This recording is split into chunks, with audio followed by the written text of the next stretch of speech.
Hello everyone, welcome back. This is 1940, turn 9 for the ANZACs and the French, and we are coming up to the end of the first half of 1944. So let's get into it. Purchases. For the ANZACs, they are buying 3 infantry, 2 tanks, a submarine, and a transport. France cannot buy anything. Attacks. The ANZACs have 2. They're going to attempt an amphibious landing at Borneo to liberate that for the FEC. And then they're going to try their own little attack into Tunisia with 2 infantry. So we'll start in Tunisia. 2 ANZAC infantry for 1. Oop, that jumped. Both misses. All right, and then the Italians, 2 for 2. That's 1 hit. All right, we won't attack further. Figured we'd try and weaken them for the French to make their own assault, which obviously the French will at least try and make their own assault this turn as well. All right, so now we'll go over to the battle here. We are bringing in all these ships. And then a fighter from French Indochina is joining the fray to help. So we do have a cruiser for a shore bombardment. Come on, looking for that 3. 3 or less. All right, so we have an infantry for 1 and a fighter for 4. So let's do this. All right, blue is the fighter, black is the infantry. So we're looking for a 1 and a 3 or less. Nothing. Damn it. All right, the Japanese infantry misses. All right, we're going to try again. Uh-oh. It's not going good. Ooh. Try one more time. There's the hit. Come on. Miss. He misses. All right, so Borneo is taken by the ANZACs, but we'll go back to FEC control for 4.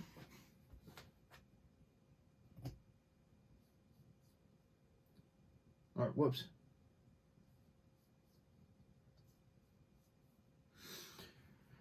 All right. Ooh, that battle was a little tense for a second there. I did not think, I was really scared. Okay, so then non-combats for the ANZACs. They're going to take their army and move up into Guangxi, leaving the fighters behind to defend French Indochina. That's all the non-combats. They can really make this turn. So then deployments. They are deploying 2 infantry and a tank in French Indochina. And then they're over here in Australia. They're doing a submarine at Sydney, or a super submarine at Sydney, and then a transport, tank, and infantry in Queensland. And then at the end of the turn, the ANZACs will get 22 IPC plus the 10. So the ANZACs will have 33 IPC to spend next turn. And now we'll cut it over to France. They can't purchase anything. So all they're going to do is they're going to take 3 infantry and try and take Tunisia. So 3 infantry for 1. Nope. The Italians, 2 for 2. Nope. Nope. No. Uh-oh. There it is. 2 1s, and that was a 2. And the Italians got 1 of the French infantry. But that is it. The last of the Italian armies have been destroyed.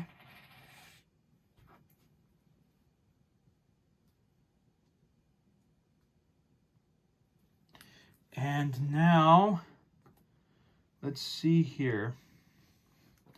The French only have, let's see.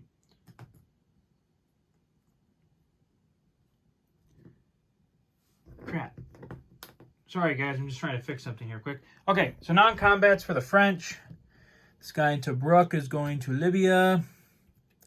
And then that's it. We'll leave our French destroyer off of season. Actually, no.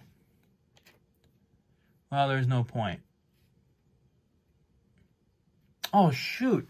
I haven't been doing convoy raiding against the Germans in Yugoslavia. Tag nabbit.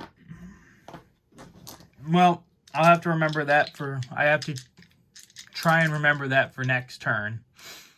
That there is that happening. So, that is it for the French and that is it for the ANZACs and the French, and that brings us to the end of the first. So we have now just ended June. It is now the end of June 1944. The Allies in Europe have finished off the Italians, and the Western Allies have taken out the Italians and have secured Italy and southern France, while the Brits have a toehold up in Norway and Holland, Belgium. Africa is completely cleared of Axis forces, minus Italian Somaliland that is still under their possession. This guy's dead.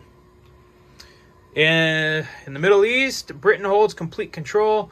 In Russia, the Germans are still holding on, but now they're going to have to defend on at least three fronts now, with Western Germany, Southern Germany being threatened by the Allies, and now this is probably going to give the Russians that breathing room they're going to need.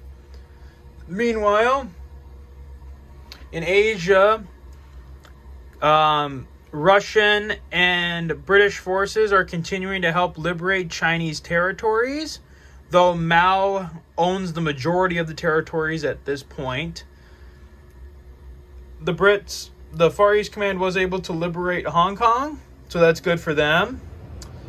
However, the big disappointment right now, and the two big problems for the Allies in the Pacific right now, are that the Japanese are going to be able to run wild in the Soviet Far East, and the U.S. 7th Fleet was dealt a pretty nasty defeat off the Aleutian Islands.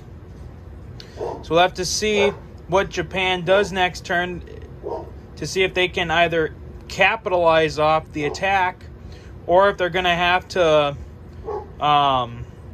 pull back. So, like I said, that's June 1944, and we will soon move on to turn 10 and, go from July 44 to December 44. So until then, guys, take care.